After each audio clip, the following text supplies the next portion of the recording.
ఓం నమో శ్రీ లక్ష్మీ వెంకటేశ్వరాయ శ్రీ మహాగణాధిపతయే నమః. గురవే సర్వలోకానాం విషజే భవరోగిణాం నిధియే సర్వ విద్యానాం దక్షిణామూర్తియే నమః.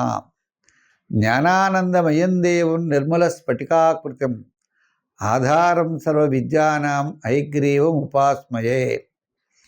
ప్రేక్షకులందరికీ నమస్కారాలు తెలియజేస్తూ మీకు ఉగాది శుభాకాంక్షలు. అంటే మధ్యలో వచ్చింది కదండి, అంచేత ముందుగా మీకు ఉగాది శుభాకాంక్షలు తెలియజేస్తూ, మరి ఈ వారం గ్రహాల యొక్క పరిస్థితిని అనుసరించి మనకి గురుడు మిథున రాశిలో, అదేవిధంగా సింహరాశిలో కేతువు, రాహు ఏమో కుంభరాశిలో, శని మీనరాశిలో, ఈ విధంగా గ్రహాల యొక్క పరిస్థితి అన్నీ ఉన్నాయి. అయితే మకర కుంభ మీనరాశుల్లో ఈ వారం చంద్ర సంచారం ఉంటుంది. మరి రవి కూడా మనకి మీనరాశిలోనే సంచారం.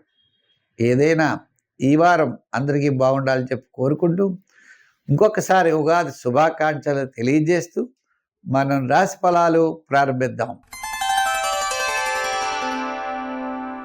మేషరాశి. ఈ మేషరాశి వారికి ఈ వారం చాలా ప్రోత్సాహకరంగా ఉంటుంది. చంద్రుడి యొక్క బలం చాలా అనుకూలం. చంద్రుడు లాభ స్థానంలో ఉన్నాడు. దశమ స్థానం, లాభస్థానం, ఈ స్థానాల్లో సంచారం. అంటే గురువారం వరకు కూడా కార్యజయం, ఆర్థిక లాభం, బంధుమిత్రుల యొక్క సమాగం, నూతనమైన ప్రయత్నాల్లో అనుకూలత, ముఖ్యమైన కార్యక్రమాల్లో విజయం సాధిస్తారు. ఒక ముఖ్యమైన నిర్ణయాన్ని ఉగాది నాడు తీసుకునే అవకాశాలు ఉన్నాయి. మంచి ఆలోచనలు ఉంటాయి. అదేవిధంగా వృత్తిలో, ఉద్యోగంలో, వ్యవహారంలో చక్కని ప్రోత్సాహంతో ముందుకు పెడతారు. మీ తెలివితేటలు చాలా చక్కగా ఉపయోగిస్తారు. ఎదరవాడు ఏ విధంగా చెబితే అర్థం చేసుకుంటాడో ఆ విధంగా మీరు చెప్పి మీ యొక్క ప్రయత్నాన్ని సాధించే అవకాశాలు ఉన్నాయి. చిన్న చిన్న ఆటంకాలు ఉంటాయి. ఇంచేత శాట్రన్ శని ప్రభావం వలన చిన్న సమస్యలున్నా ఆ సమస్యలను పక్కన పెట్టి ధైర్యంగా ముందుకు వెళ్ళగలుగుతారు. ఏదైనా కొంతకాలం అంటే నూతనమైన వ్యవహార విషయాల్లో ఆలోచనలు చేయాలి. పెట్టుబడి విషయాలు అవ్వచ్చు, ఫైనాన్స్ విషయాలు, నూతనమైన వ్యాపారాలు ప్రారంభించాలన్నా, నూతనమైనటువంటి విషయాలు కట్టాలన్నా, ఏం చెయ్యాలన్నప్పటికీ కూడా కొంచెం నిదానంతో స్టెప్ తీసుకోవడం చాలా మంచిది. దాంట్లో అనుభవజ్ఞులు, దాంట్లో బాగా ఆరితేరిన వాళ్ళు ఉంటారు.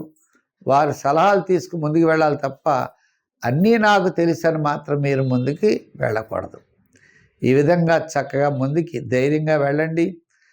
కొన్ని విషయాలు తప్పనిసరిగా విజయం సాధిస్తారు. కొత్త కొత్త ప్రాజెక్ట్స్, కొత్త కొత్త విషయాలు మాత్రం పునరాలోచన చేయాలి. మిగిలిన వాటికి పెద్దగా ఆలోచన చేయవలసిన అవసరం లేదు. ఈ వారం చాలా ప్రోత్సాహకరంగా ఉంది. అంచేత ఈ రాశి వారికి సంఖ్యల్లో 9, రంగుల్లో ఎరుపు, ఆరాధనలో సుబ్రహ్మణ్య స్వామిని బాగా ఆరాధించండి.